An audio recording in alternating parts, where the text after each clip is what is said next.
Okay, we're back with another episode of High Raid Edison, and today we have Monarch 75 on 1628 rating versus Cryptic Fish on 779 rating.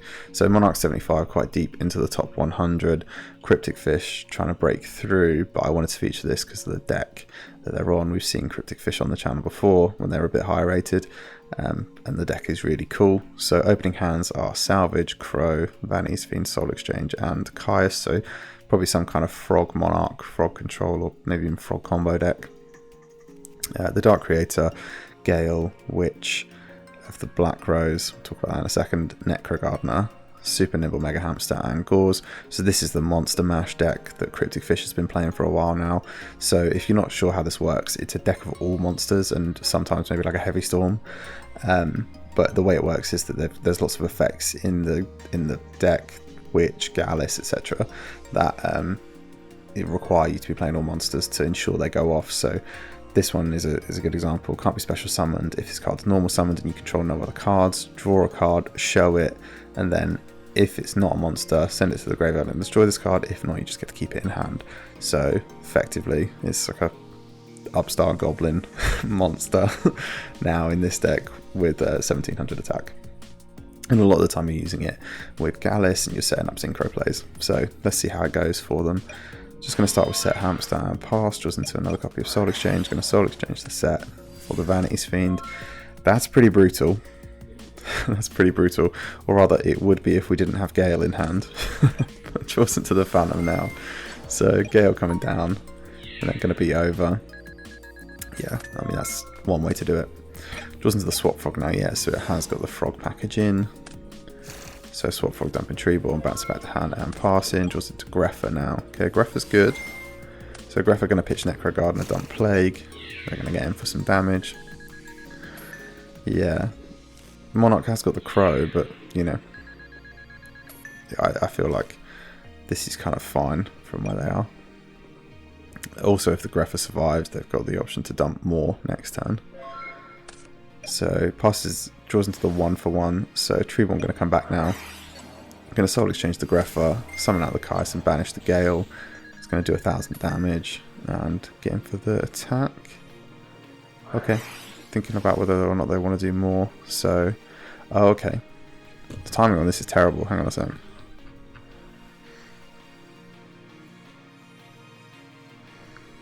Banish Gale, lost 1000. Oh, okay. We're talking about 2 seconds. Okay, it looked terrible on the replay. But yeah, we're talking about 2 seconds. Okay, that's fine. So gonna use Gauze in response to the burn effect from the Caius for banishing the dark. Okay. So they're going to take the same 1000 damage, which is quite significant at the minute. 1/1 for the Substitoad. Substitoad for Treeborn. Swap Frog, dump Substitoad. Swap Frog, bounce back to Caius. Yeah, this is nice. Flip Flop, Swap Frog, Dupe Frog, Dupe Frog. Okay, ended on the double Dupe Flop. Yeah. Gonna salvage now. Add back the Substitoad, add back the Flip Flop, normal summon the Flip Flop, and set it. Yeah. Yeah. Exactly what you'd expect. Draws into the Crow. Okay. Crow is sort of helpful. They've got 2 Treeborns in rotation, but yeah, let's see if you can find a way to get rid of both. So Fish doing a big think here. Going to pass, draws into the Gauze, brings back the Treeborn. Yeah, pitches for the Caius they knew about. Yeah, banish the Gauze. Not going to get in for some damage. Yeah, I wonder what you're doing if you're Cryptic Fish now. I think it's time to rip the Witch and see what happens. So they're going to Crow and Crow, yeah. I mean, yeah, but what else are you... oh, wait, this is setting up Darks. Oh my god, I've just realised why they're setting up Darks for the Dark Creator. No way. No way is that 5. And if Monarch doesn't catch this, it's going to feel terrible that they've done that. Because you would be asking the questions, why am I getting crowed in my opponent's turn when I'm not doing anything? Here it comes. So the Dark Creator comes out now. So if you've not read this card before, you have to have 5 or more dark monsters in the graveyard while you control no monsters to special summon it. Once per turn, you can banish one dark monster from your graveyard to target one dark monster in your graveyard and special summon it. So, got a couple of options now. It does target, so their crow is going to be is potentially going to be effective if they choose to use it. Yeah, they did hit the think button, so I don't know why Cryptic Fish played on. Yeah, they hit the think button in 2 seconds. Yeah, okay. I think both players are trying to keep the game at a reasonable speed here, and it's backfiring a little bit. So, yeah. Okay. yeah. Getting rid of the Grepher there kind of ends the game. So, Cryptic Fish gonna concede, but they are gonna get to go first next game.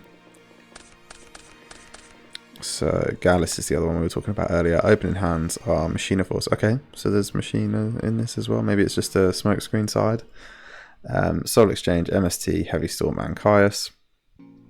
Armor Knight, Vanity's Fiend, Gallus. Gallus works similarly to Witch of the Black Rose. So you can reveal this card in your hand, send the top card from your deck to the graveyard. Then if it was a monster, inflict damage to your opponent equal to its level times 200, and special summon this card from your hand, otherwise destroy this card. But obviously in Monster Mash, it's always a monster. Plague Spreader, Raikou, and Dyna. So going to start with the Gallus, pitch the Phantom of Chaos. Nice. Okay. Okay. Then immediately tribute it for the Vanity's Fiend. Yeah, I mean, it's unfortunate they've literally got the out to it, but it would have been a good play otherwise. And ultimately, we've seen Vanity's Fiend, like when Monarch put Vanity's Fiend up, they had the Gale. So, you know, a bit of give and take on the whole Vanity's Fiend thing. Sets the MST so they can banish it with the Caius, so they don't have to banish their own Caius. Passes. Draws into the Nolaris. So, yeah, this is a really cool part of the Monster Mash deck. Obviously, with the Dark Creator, Phantom Chaos stuff, you can play the Nolaris, which, yeah, if you'd never read this card before, can't be normal summoned or set. Can't be special summoned except by removing from play 1 light fairy type and 3 dark fiend monsters. But what you're trying to do is you're trying to use Phantom of Chaos to copy its effect and use its effect that way, because you're never bringing it out the proper way. You can pay 1,000 life points to send all cards on the field and in both players' hands to the graveyard. Then you draw 1 card, and obviously the plan is that you're setting up your graveyard with stuff like Plague, and you know, all kinds of things, and that you're then able to win post the kind of nuking the whole game state. So sets the Raikou and passes. Yeah, probably right. Draws into the Swap Frog now. So Swap Frog, dump the Tree Bomb, battle phase. Gonna try and get over the Raikou. Gonna pop the Caius, mills the Sangan, Phantom, and Necro Gardener. Okay. You can take the damage from the Swap Frog. Bounce Swap Frog back to hand. Pass over. Draws into the Dark Creator now. There's no way. Yeah, those Raikou mills were really important then. Yeah, those Raikou mills were really important. It was 3 darks. Jesus. Okay. So, Phantom of Chaos Dark Creator coming out now. Going to banish Phantom of Chaos to summon out the Sangan. Normal summon the Dyna. They're going to get in for some damage. Attacking in the wrong order, but you don't have to worry about that with Dyna up. Yeah, this is nice. This might just be it, you know. Yeah. Yeah. Nothing they can do in hand, and this is just so strong. I really like this Monster Mash deck. It's just really cool the way it can kind of clear you out pretty quickly. So going into game 3 now, Monarch is going to get to go first. Let's see how they perform. Opening hands are Card Trooper, Dark Creator, Raikou, Vanity's Fiend, and Witch of the Black Rose. Swap Frog, Flip Flop Frog, Machina Force, Gear Frame, and Fiend. Okay, so there's a couple of options they have here. So they're going to start with the Gear Frame add Fortress, and pass. Draws into the Chaos Sork, that's nice. So Card Trooper coming down now, going to mill Dad, Raikou, and Phantom Chaos. Let's keep a track of the Dark count this time, and let's not be surprised by the Dark Creator. So 2. 2. Going to try and beat over the Gear Frame now, it's going to be successful. Pass turn, draws into the Force. Okay. Gearframe coming down now. Yeah, they've got big plays they can make here. So pitch is double fortress, 4 fortress, swap frog, pitch in, flip flop, dumping treeborn. Yeah, I was gonna say go again. This is a lot of damage. So this is going to be 21, sorry. Which was into Sangam, not what you were hoping for. 18, 1000. They're not dead, but it's a lot of damage. If they were playing brain control, which they're not, they would no longer be in brain range. So swap frog bouncing back to hand. Gearframe going to equip to one of the Machina fortresses. Draws into the Dark Creator now.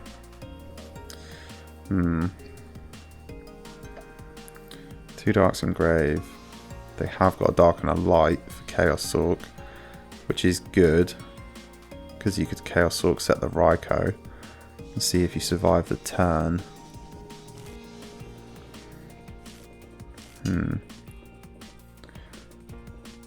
You could, yeah. There's a few things you could do. So gonna banish the Phantom of Chaos and the Raikou for the Chaos Sork. Gonna banish the one that's equipped. Going to target it, so the effect is going to go off. They're going to see the hand and put the Fiend. Engrave. They're going to pass. Yeah, is that?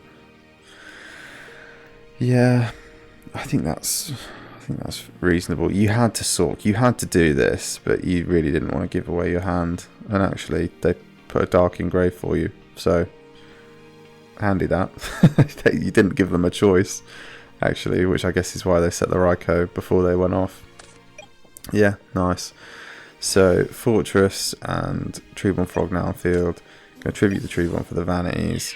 Going to get in with the Fortress. Yeah, it's a good thing it's banished as well, because otherwise they just had Force for Fortress. Yeah, going to set the Raigeki break and pass. Oh, you can't let them get to main phase, right? Yeah, surely, yeah. Okay. And that is just going to be game, right? So they've only got 3 darks in grave, so they can't use any of this stuff. Maybe use the Witch and see where it gets you.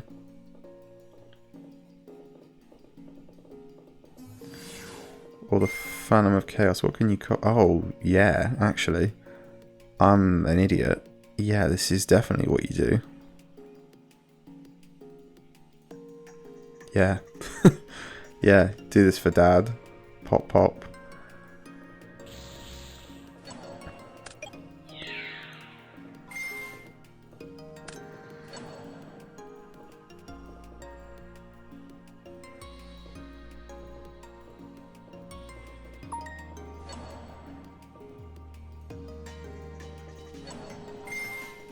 Okay, yeah, players just resolving that. I mean, it's over because they have Force in hand. But yeah, good effort from the Monster Mash deck. So Treeborn going to come out. Yeah, Force pitch, bring out Fortress, and it's over. Yeah, I mean, it's a bit unfortunate how much they were kind of scuppered this game just with the strategy.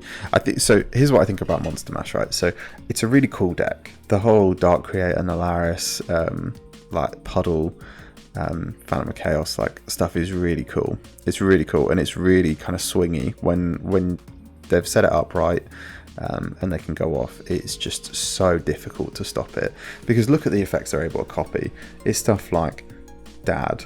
It's stuff like Chaos Sork.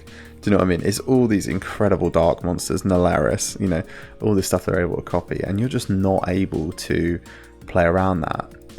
You know, once it gets rolling, it's just really difficult without something like a Royal Oppression, etc. Now, the good news is that Royal Oppression will work quite effectively against this deck, because they don't typically have kind of MST heavy, you know, other kind of spell and trap removal. Sometimes they'll play Lila, which is quite a cool kind of tech in this deck for it, because it also mills. But really, they kind of struggle with dealing with back row. But equally, the Monarchs deck is not playing a whole lot of back row. So So it was, and they're also relying on special summons.